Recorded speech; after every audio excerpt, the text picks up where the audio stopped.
From Lagos, Nigeria, this is News Central. I'm Felicity Ezewike. The top stories tonight.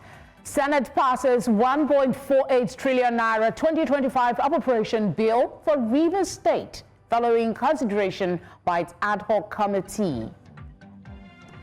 PDP's National Working Committee and party's acting chairman bicker over choice of Samuel Anyanwu as National Secretary.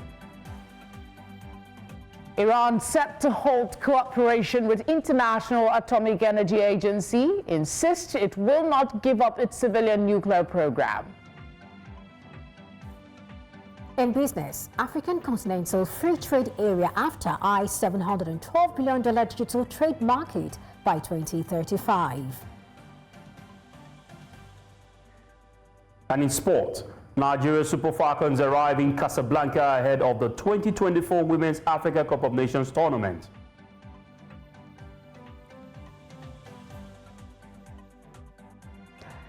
Tonight begins now.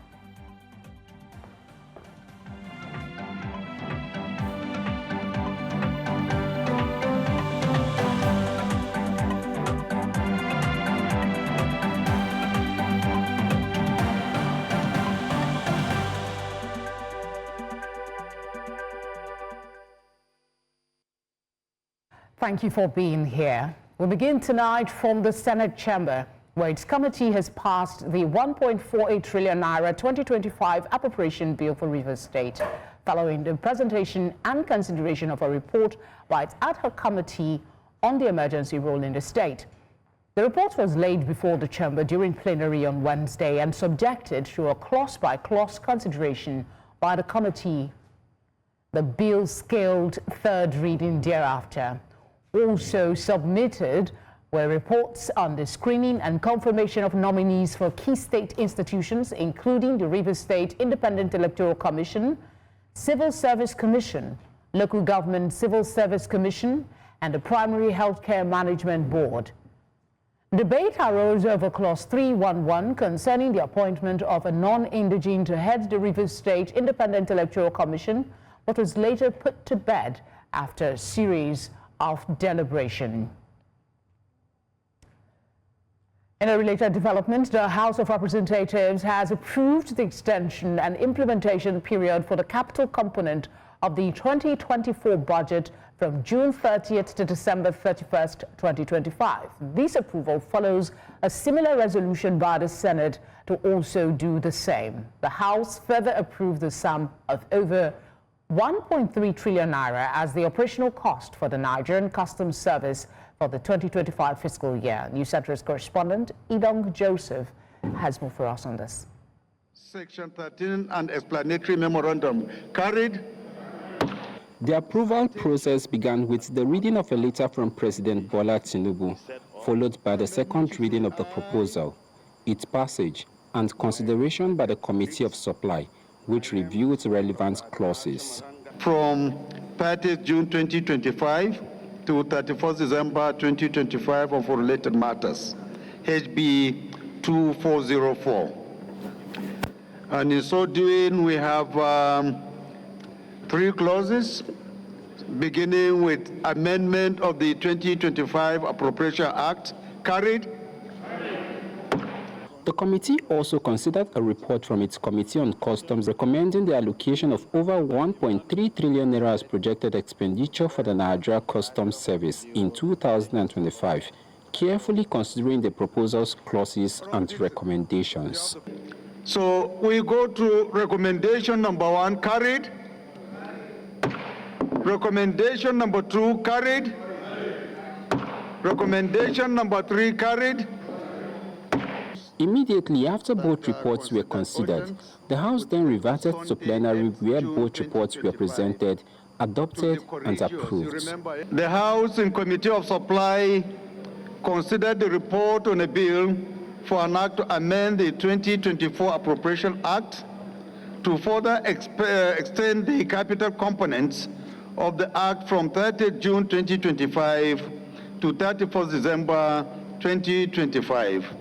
And for related matters, and in so doing has approved the following clauses, clauses 1 to 3, explanatory memorandum, and the long title of the bill.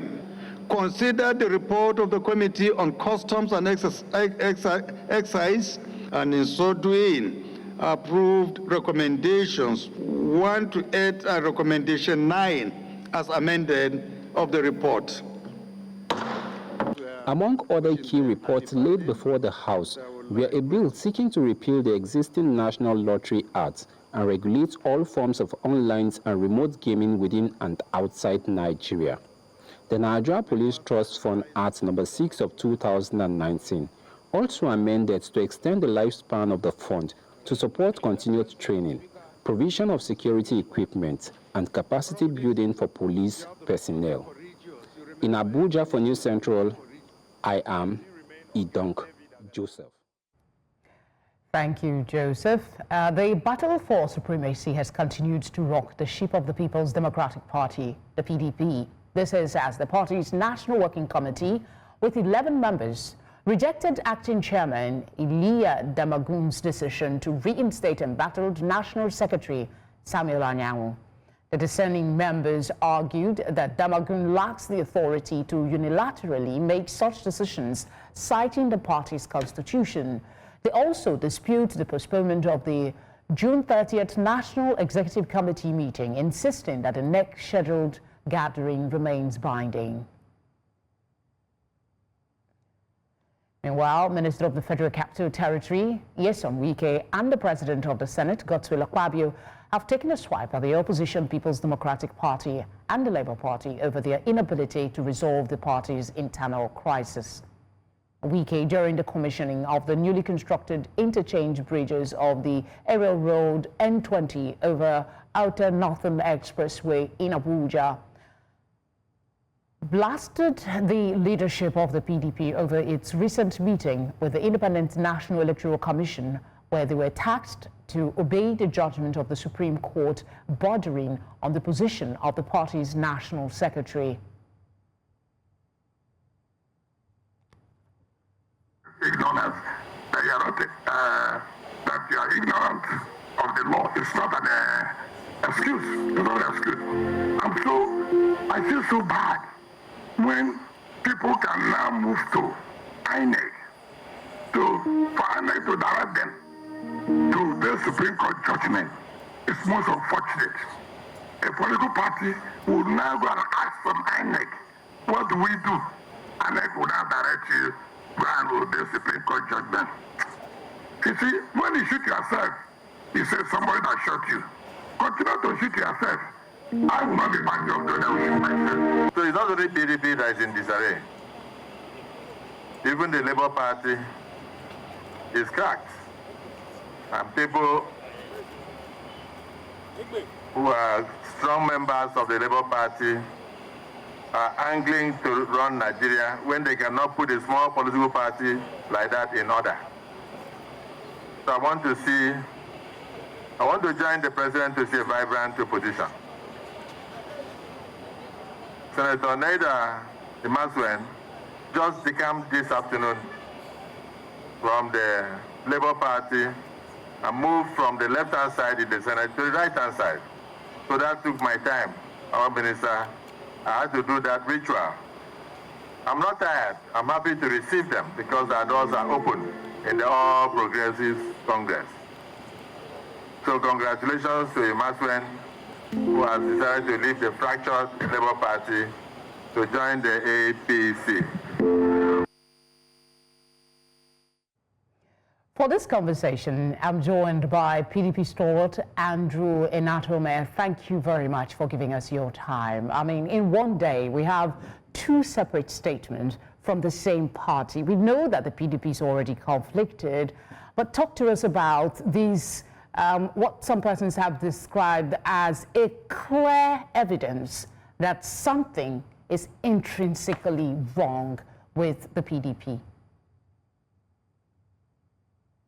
Thank you so much for having me. I've tried to avoid interviews, tried to shy away from various media houses, but I just felt it necessary to just do this tonight for the sake of clarity.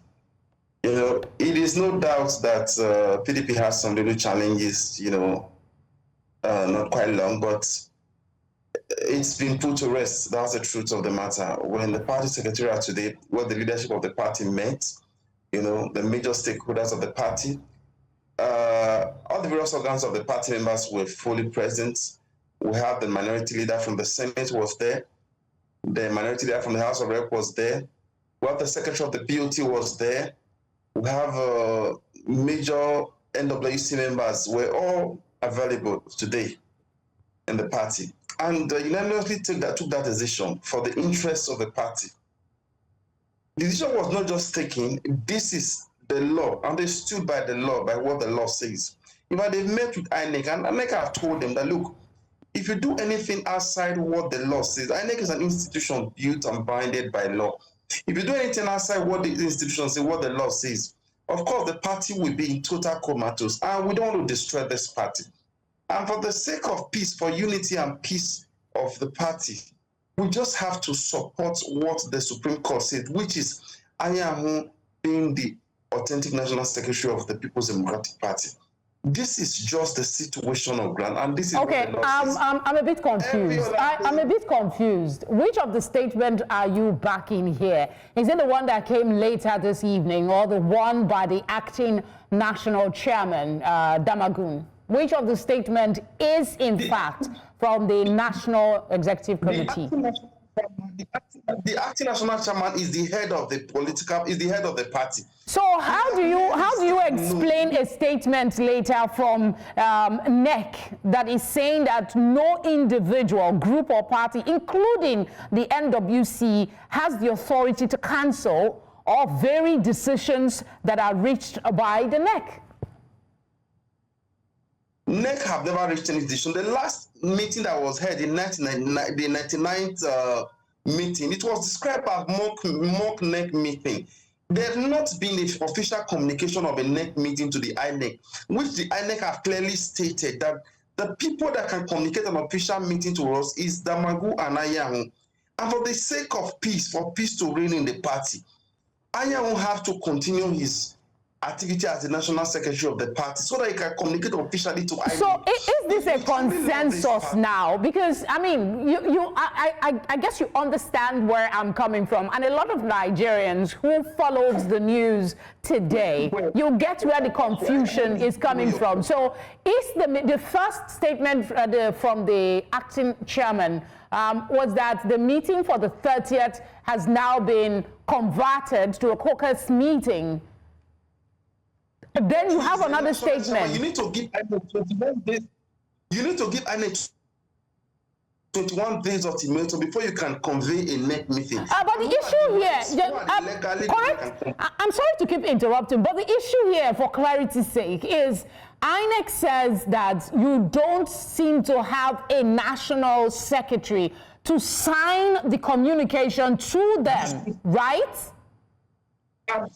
Absolutely. You should go back and put your house in order, obeying the Supreme Court judgment. And what is the Supreme Court judgment? That Anyanwu is the national secretary of our party. So the national chairman and all the stakeholders of the party, for the interest of this party, let's do what is right. We can't keep on deceiving ourselves and believing hypocritical and be pretending. We are pretending. Let's not pretend over this matter. That is what the problem is. I am a senior stakeholder of this party, and I understand what is playing out. Pretense in the highest order, what is playing out right now. Let's put hypocritical activities aside and put the interest of this party first. If we truly love this party, can't we just support this President NWC and let them finish their tenure? And the Supreme Court have clearly stated that Anyanwu is the secretary of the party, and you all know that. Andrew, you seem to be, even from someone who is sitting on the sidelines, it is not as clear-cut as you're trying to present it to be. This matter is as intricate as anybody could make of it. Nobody wants to shift ground. Let us even get one thing clear from this conversation today. Will you be having your caucus meeting, extended caucus meeting on the 30th, or you will be having a NEC meeting? Which is it going to be? The chairman is the leader of the party, and the chairman have made it clear that we need to have a expanded caucus meeting where we can put our heads together, reconcile all our grief fashion, then officially communicate to INEC through the legal authority, which is the secretary and the national chairman, writing to INEC with the agreement of every other members. You cannot do you cannot do this thing single-handed or isolatically. So you're saying on national television that there is a consensus within the PDP with this decision. There is no division. So that Nigerians should disregard the subsequent statement. There is absolutely no division. Every other statement you see purportedly being circulated is still going to be reconciled. As far as the party is concerned right now, the party is standing on the side of legality, which is where, if you see the caliber of people that came out today to stand on the side of legality, they have the representative of the Governors Forum, which is the chairman of the Governors Forum. We have the secretary of the BOT, which is the key representing the whole of BOT. You have the minority leader from the Senate, which represented the whole PDP in the Senate. You have the minority leader from the House of Rep, which represented the whole PDP in the House of Rep. Now you have the major stakeholder in the NWC. Now what else do you people want? What else does Nigerians want? What else does PDP want? No, this is not about Andrew.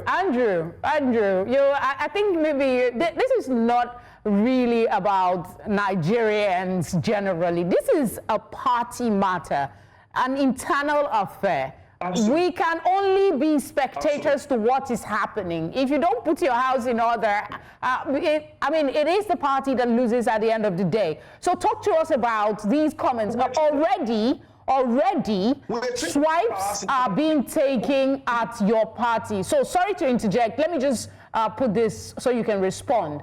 The FCT minister has taken a swipe at your party, same as the Senate president.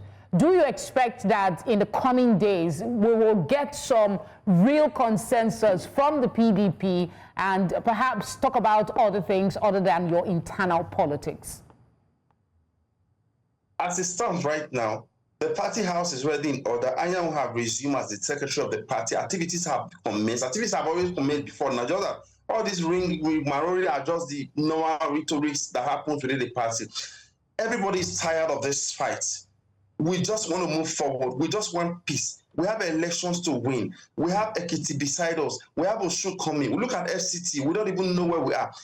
Can everybody just put their sword and ensure that we support this administration to finish successfully? Well, that is what we're saying right now. You understand?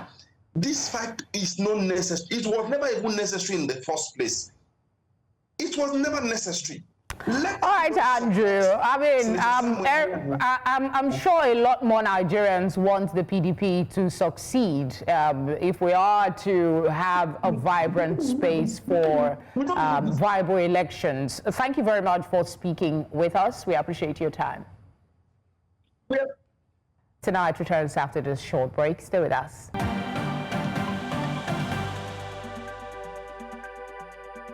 You're watching Tonight on News Central. A reminder of our top stories.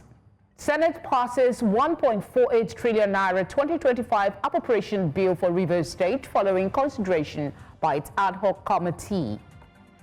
PDP's National Working Committee and party's acting chairman bicker over choice of Samuel Anyanwu as National Secretary.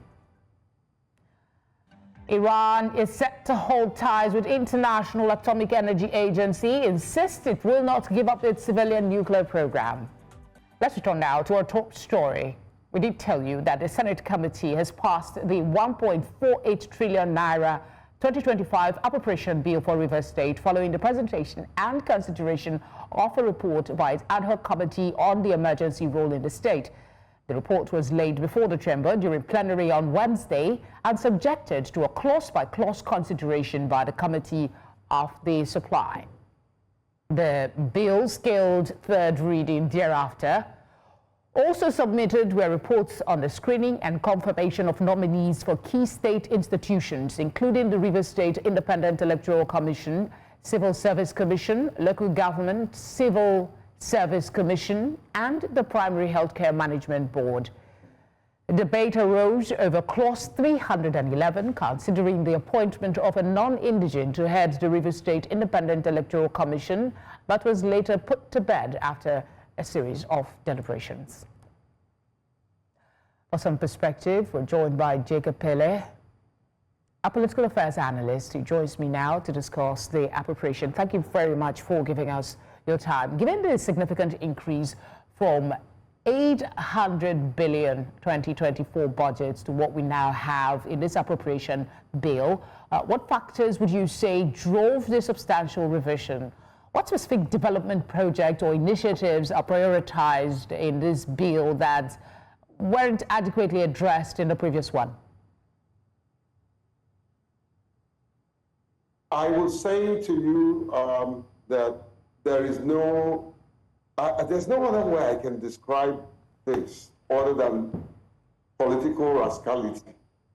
I don't get it when a sitting governor of a state, and that's my state, had appropriated 1.1 billion for a year, and now we have a president who is in Abuja making appropriation for people in River State. And he's saying he wants to spend 1.4 trillion. That to me shows a gross financial violation, because I mean, the sitting governor who was elected, did appropriated 1.1, and now a president who is in Abuja, who doesn't have a feel of what is going on in River State, is sitting down to appropriate 1.4 trillion. I don't get it. Our question is, what mechanism did they use? Who was consulted? Where did the various department that is responsible for formulating or appropriation of this nature, were they consulted? I would tell you for free, no.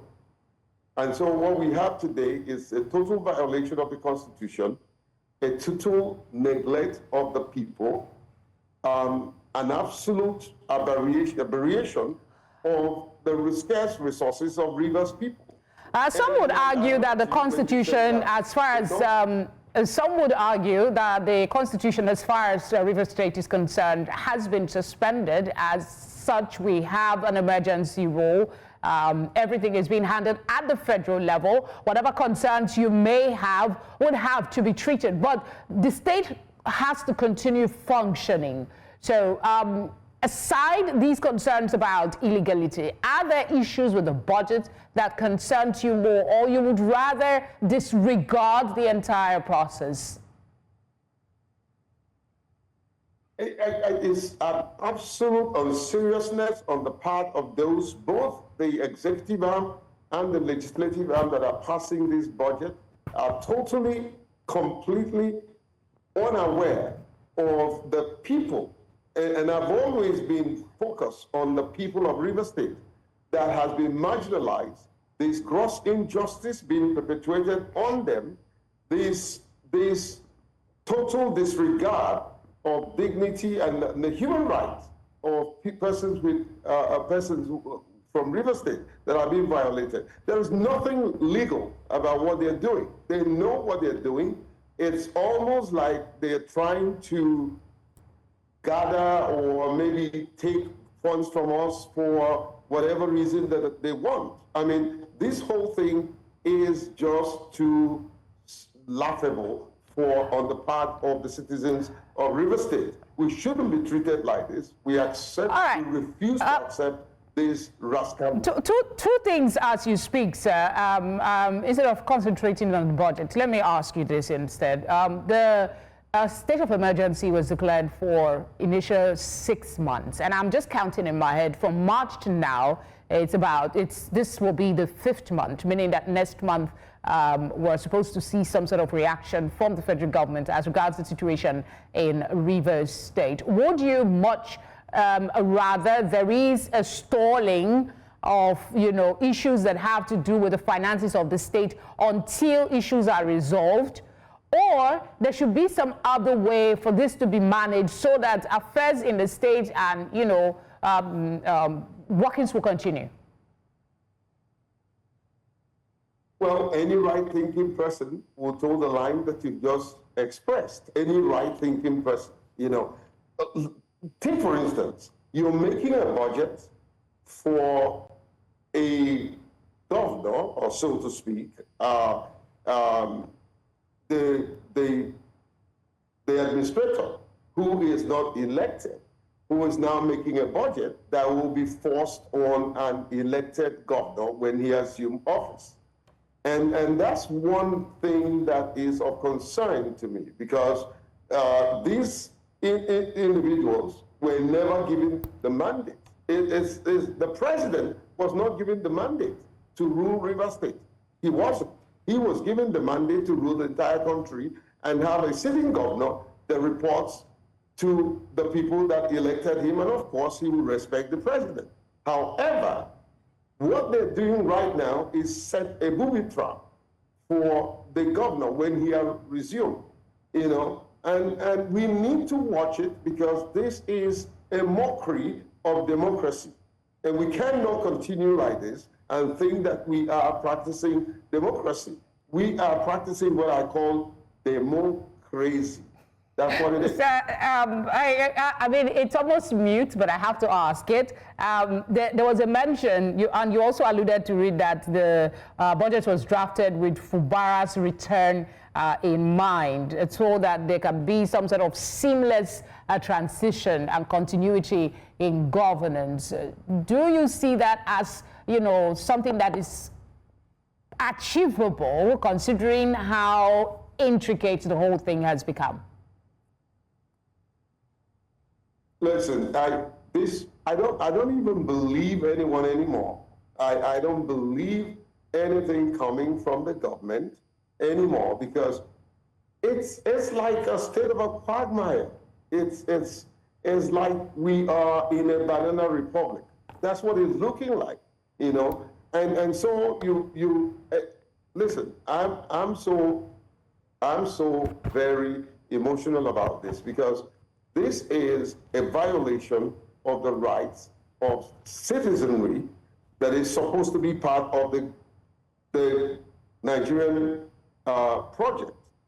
But we've been treated like an outcast. We've been treated like we don't have a voice. We've been treated like we doesn't matter. We've been treated like we don't have a say. And this rubbish must stop, because we can't continue to endure this rascality. You don't spite on my face and expect me to keep quiet. In 40 seconds, beyond, sir, beyond the strong words that this must stop, I mean, there seemed to be some quiet in the past 6 months that all of this is. Do you think that something concrete is being done to restore democratic rule in Rivers State? The 6 months is almost done. What is the plan? Listen, the truth be told, is not that it's been quiet. It's just that the people have become stoic. The people have just accepted their fate the way it comes. But it's not going to continue that way, because one day someone will stand up and challenge this injustice. And people like me, you can't keep me, I'm not going to shut my mouth up. I'll keep talking. And I'm not afraid of anybody. I don't care what they will do to me. I care about the people that I speak for, the people that I represent, the people that I know don't have the voice that I have, the people that I know can do the travels that I do. That's the people that's the purpose of whatever I do. And for how long must we keep quiet when this evil will try? Because they say, when good men keep quiet, evil will try. And I, Jake Epele, am not going to keep quiet. Jake, thank you for giving us your time on the news tonight. I just want to thank you guys at News Central. You're doing the best for humanity, and you have become the voice of the voiceless. My regards to Shola and my friend, your managing director, and Joe. Thank you very much. Still ahead tonight, protest in Kenya gets messy with reports of casualties. That's after the break.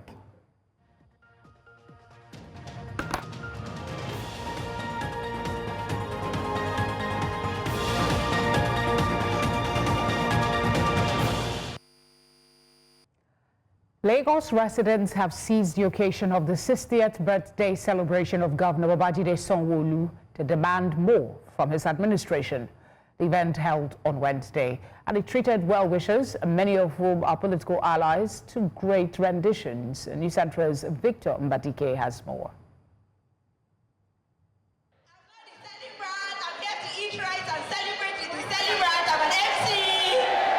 I'm not the celebrant. I just get to Ganusi with the celebrant.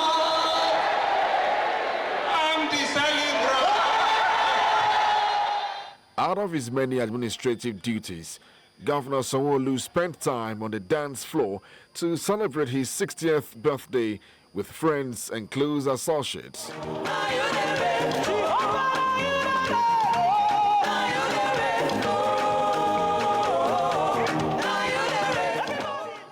His counterparts from Oyo, Ekiti, Osun, Ondo states, amongst several other political leaders, also shared in the moment, with different sounds of music lightening up the mood.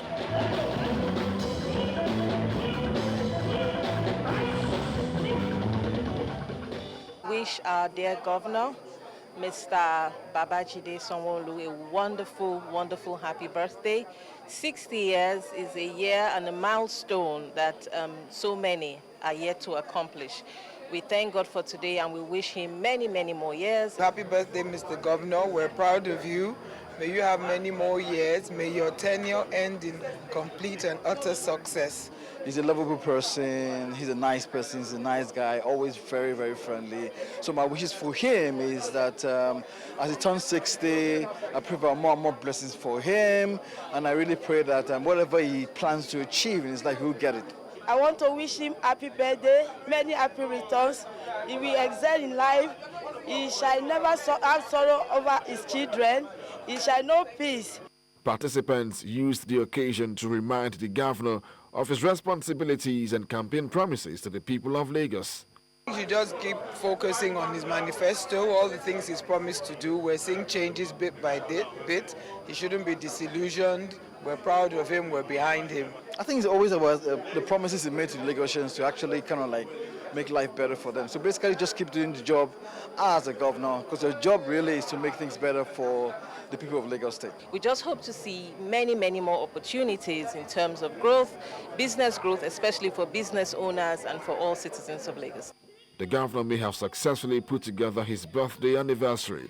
His focus will now return to where he left off as governor of Lagos State. In Lagos for News Central, Victor Badike. The Federal High Court in Abuja has issued a warning to the Nigerian police over repeated delays in the ongoing trial of 10 end-bad governance protesters being arraigned by the police leadership. This comes as defense counsels are urging the court to dismiss the case for lack of merit and diligent prosecution. News Center's correspondent Joshua Imarayi monitored the proceedings. The courtroom was filled with tension as Ibrahim Mohammed, the new prosecutor representing the Nigerian police force, appeared before Justice Emeka Inwite, asking for more time to study the case file. Mohammed told the court he only assumed responsibility for the case that morning, following the sudden retirement of the previous prosecutor and senior advocate of Nigeria, Simon Long. But the request sparked fierce objections from the defense. The counsel representing the 9 to 11 defendants, Deji Adeyanju, described the delay as unjust and financially draining. He argued that the case has dragged on for over a year and several of the defendants are from outside the court's jurisdiction. 2 of the cases were discontinued, and the foolery has continued by the police as usual. It's not like dead, when I mean dead, as dead as a dead horse. Abubakar Mashal, counsel to the 1st, 2nd, 5th and 6th defendants, described the charge as vague and dead. He urged the court to dismiss it under Section 353 of the Administration of Criminal Justice Act and demanded 500,000 naira compensation for each of the defendants. Well, it's quite terrible. I don't expect that the AGF will permit that these injustice perpetrates for this long. You know, there were 3 or 4 charges that were filed, separate cases that were filed against these protesters in 2024. 3 of them, they called and pleaded that these charges be withdrawn because in the first place, they were done maliciously and without recourse to Section 174 of the Constitution. Every criminal prosecution undertaken by the state must be in accordance with fairness, justice, and equity? Where is the equity in charging persons whose only sin is demanding for a better country? Other defense counsel aligned with the motion to strike out the case. Justice Emeka Nwite, while acknowledging the delay, reminded the court that the 2 previous adjournments were due to his own absence. He ruled that the case would proceed on August 9, warning that any further delay by the prosecution would lead to the charges being struck out and the defendants discharged. In Abuja, for News Central, I am Joshua Imarayi.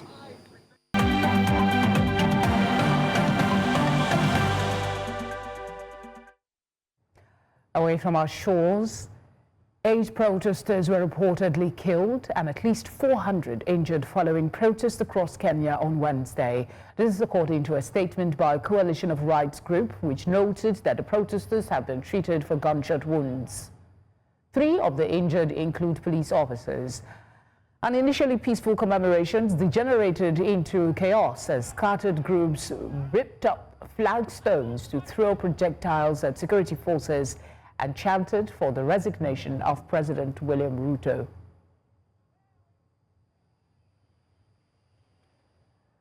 Iran's parliament has passed the bill that would effectively suspend the country's cooperation with the International Atomic Energy Agency. This is as Iran insists it will not give up its civilian nuclear program in the wake of massive attacks on the country by Israel and the United States. The move comes after a U.S. and Qatar-brokered ceasefire between Iran and Israel ended 12 days of fierce hostilities, including an intensive U.S. military intervention that struck 3 Iranian nuclear facilities on Sunday. Foreign Ministry spokesperson said that Parliament voted to suspend but not end cooperation with the IAEA. Tonight returns with business, sports, and entertainment. Stay with us.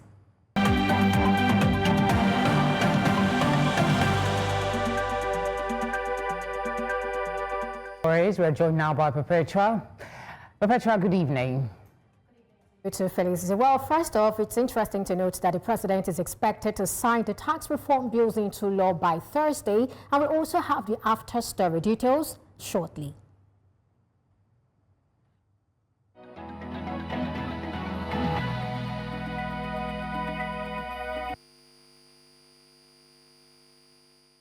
African Continental Free Trade Area after Secretary General Wamkele Mene has unveiled Africa's strategy to harness a projected $712 billion digital trade market by 2035. Speaking at the 2025 Afreximbank annual meetings in Abuja, Mene highlighted the importance of the protocol on digital trade and platforms like PAPS, which enable cross-border payments in local currencies. He also stressed Afreximbank's vital contribution to trade infrastructure and industrialization, backed by key initiatives such as the $10 billion After Adjustment Fund and the $1 billion Automotive Fund. While acknowledging progress, many pointed to persistent hurdles, including high trade costs, inefficient customs, and rural insecurity, calling for urgent unified action across the continent. And moving on, the Nigerian Airspace Management Agency NAMA has issued a strict 7-day ultimatum to oil and gas operators, demanding full compliance with helicopter landing levies. The levies were instated after a May 2024 suspension applied to operations at oil fields, rigs, FPSOs, helipads, and more. NAMA warned that failure to submit a payment plan within the deadline will result in enforcement actions, including denial of flight clearances. Backed by the 2022 NAMA Act, the agency emphasized its role in regulating air navigation. It criticized persistent non-compliance despite ongoing engagement efforts with stakeholders through its revenue consultant.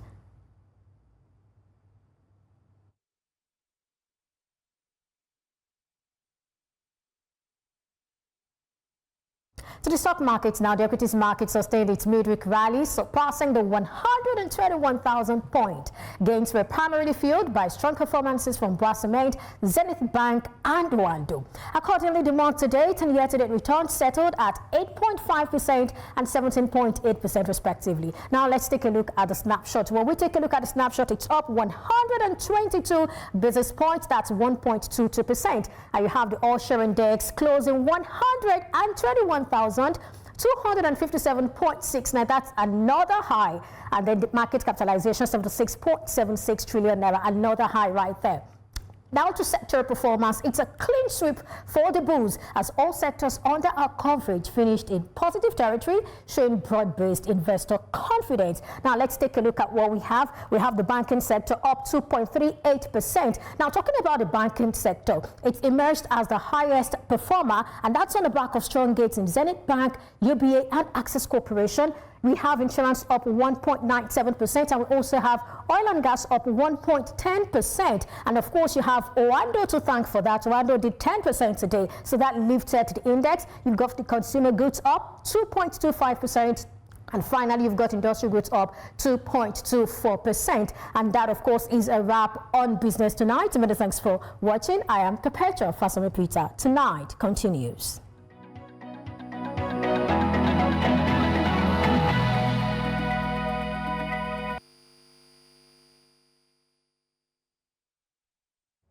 Favor joins me now for stories in sports. African Fencing Championships. Well, the African Fencing Championship in the news has, of course, started today at the Charterhouse in Lagos, Nigeria. Lots of things to talk about in the world of sports. Details in just a moment.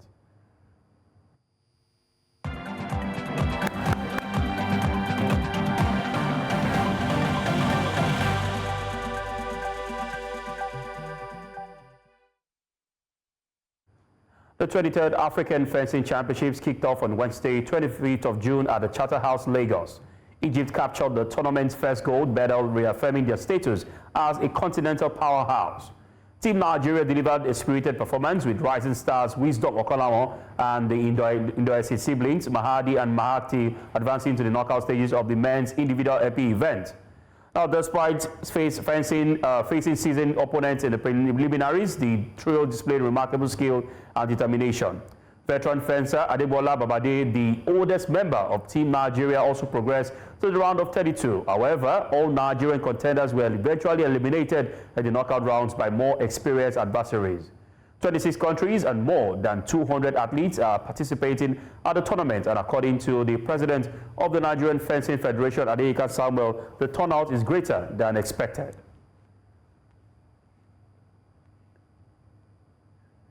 I think it's been successful in terms of the number of athletes that have come. I think initially we didn't know it would be this big, and we have a lot of athletes from a lot of countries and a lot of top athletes.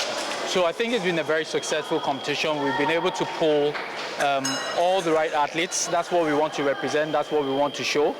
And also, apart from that, basketball, the Nigerian Basketball Federation has released the 20-player preliminary roster for the national women's basketball team ahead of the 2025 FIBA Women's AfroBasket set for July 24th to August 3rd in Abidjan, Côte d'Ivoire. The reigning African champion will begin preparations with the training camp and homecoming games aimed at evaluating talent and building team cohesion. Key returnees include Ezine Kalu, Amy Okonkwo, and Elizabeth Balogun, while new faces like Lauren Ebo and Grace Efosa also feature. The squad blends experience and youth across all positions as Nigeria seeks a fourth consecutive AfroBasket title. The final roster will be selected after camp activities, with the MBBF affirming its commitment to fielding the strongest team possible. And now to athletics. Director General of the National Sports Commission, Bukola Olopade, has described Nigeria's hosting of the third African Under-18, Under-20 Athletics Championship as a major achievement for the country's sports and economic growth. Addressing a press conference in Abuja, Olopade said Nigeria's decision to step in after Algeria's withdrawal reflects strong leadership and commitment to youth development. The championship will take place in Abeokuta, Ogun State from July 16 to 20th, 2025 at the MKO Abiola Sports Complex. Now, over 583 athletes from 30 countries have already confirmed participation, with the number possibly rising to 900 before the event begins. And now to football. Nigeria Super Falcons have arrived in Casablanca, Morocco ahead of the 2025 Women's Africa Cup of Nations. The delegation, made up of 22 players and officials, flew in from Lisbon on Wednesday night. China-based Folashade Jamilusi and USA-based star Asisat Oshoala had arrived earlier. The nine-time African champions are coming off a goalless draw against Portugal in a friendly played in Lisbon and are scheduled to play a final warm-up game against Black Queens of Ghana on Sunday. Now, the Super Falcons will begin their WAFCON campaign against Tunisia on Sunday, July 6th at the Labi Zaouli Stadium in Casablanca, followed by group matches against Botswana and Algeria. Nigeria have reached the semi-finals in every edition of the tournament since its inception in 1998. And that wraps it up on Sports Update. I'm Favor Itua. Felicity continues with the news.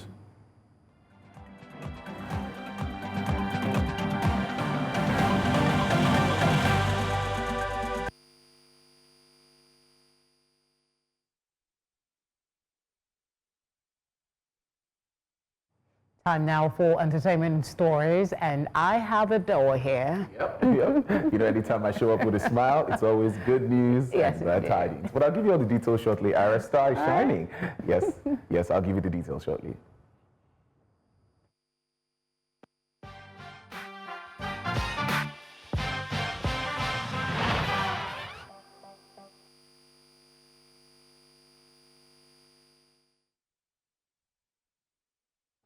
All right, on entertainment, Afrobeat sweetheart Ara Star is switching mics for movie sets as she makes her first acting debut in the fantasy epic Children of Blood and Bone.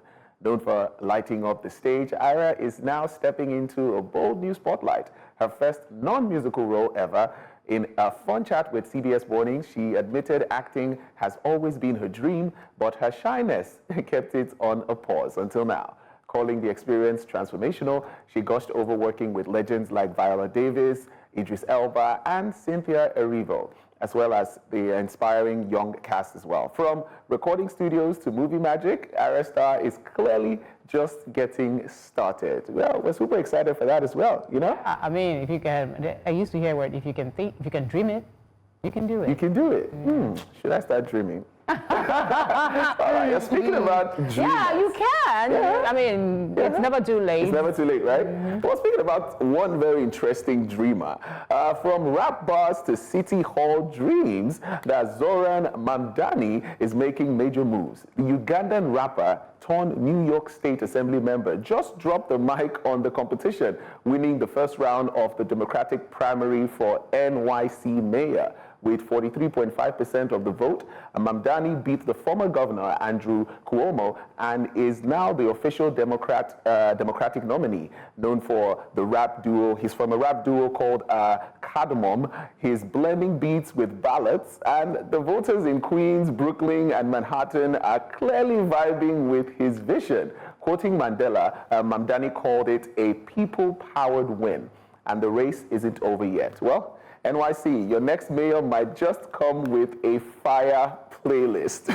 What do you think? I'm loving it. Yeah. Just like we said, if you can dream it. I think I should get into politics, maybe. You can go alone. Well, that's all we have in entertainment tonight.